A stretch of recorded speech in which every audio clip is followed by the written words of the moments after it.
Bien, je suis Jean-Guy Graton, né en 1933, une des plus belles années. Et puis, j'ai toujours demeuré ici, à Saint-Adolphe, à part de mes études à l'extérieur.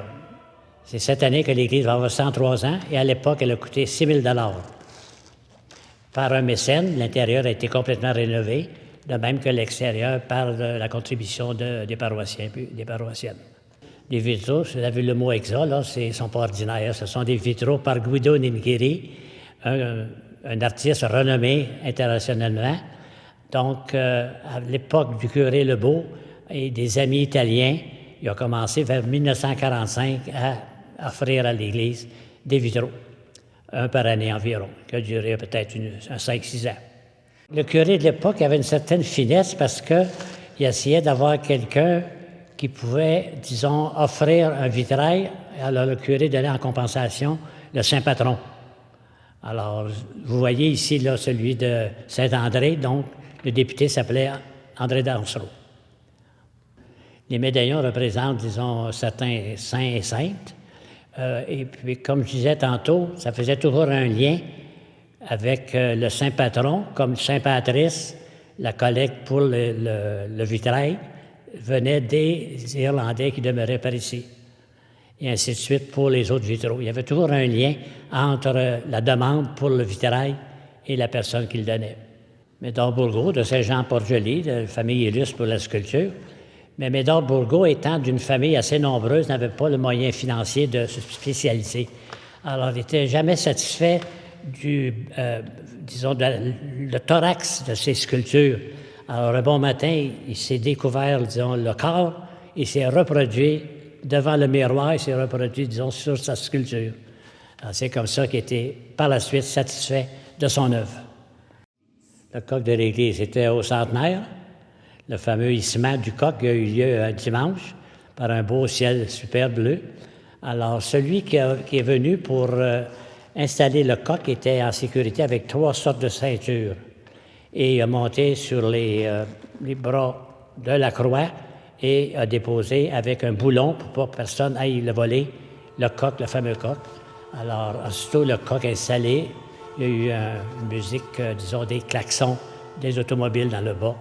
Et c'était le monsieur qui faisait les changements de réflecteurs au Pac Jarry, un jeune homme de 25 ans, confectionné par Claude Huot. Ça a été un de ses derniers coqs, le 13e et dernier coq.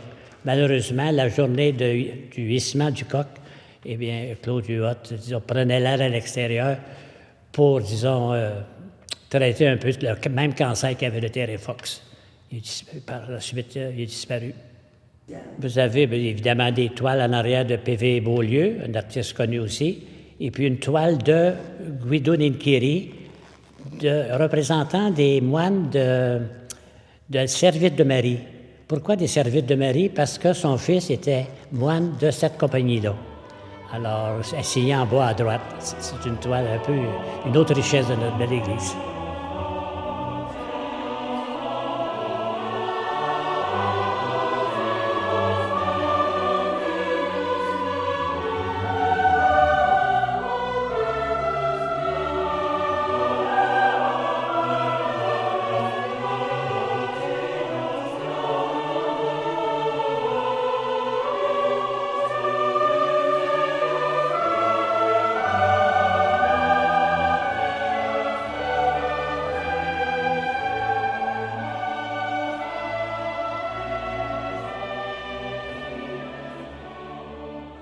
Nous sommes assez privilégiés d'avoir ici, là, une des premières œuvres de Jean-Paul Mousseau, un retable qui est à base de résine. Alors, qui en profitent, donc les visiteurs, de même que les paroissiens. Nous en sommes, disons, assez fiers. C'est une des pièces majeures d'œuvres d'art à offrir visuellement à tous ceux qui viennent nous rendre visite. Un retable, c'est une pièce, disons, qui provient d'un artiste qu'on place habituellement derrière l'autel. Il peut être d'une certaine hauteur, il peut être un peu, disons, l'auteur du retable que vous voyez ici en arrière de moi.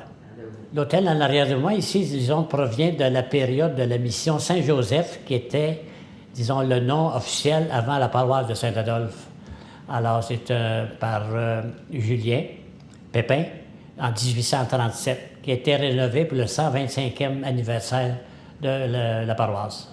Ce fut un don de la municipalité. Oui, l'application des feuilles d'or a été faite après une messe pour pouvoir offrir aux gens, surtout aux jeunes, comment on pouvait dorer disons, les pièces comme de musée ou les pièces d'église avec des feuilles d'or. Ce qui a été une attraction et quelque chose, disons, d'intéressant pour ceux qui ne connaissaient pas l'art de la dorure. Bien, disons, ça a commencé avec une collection de baptêmes, parce que maintenant, les gens font baptiser, disons, à un âge plus avancé qu'autrefois. Alors, ça demeure un peu dans notre patrimoine religieux. Nous avons présentement une collection de 50 robes de baptême et plus. Alors, ce qui nous demande de faire, d'une fois de temps en temps, une rotation. Vous avez aussi quelques objets, disons, religieux qui remontent, disons, peut-être à 50, centaines d'années.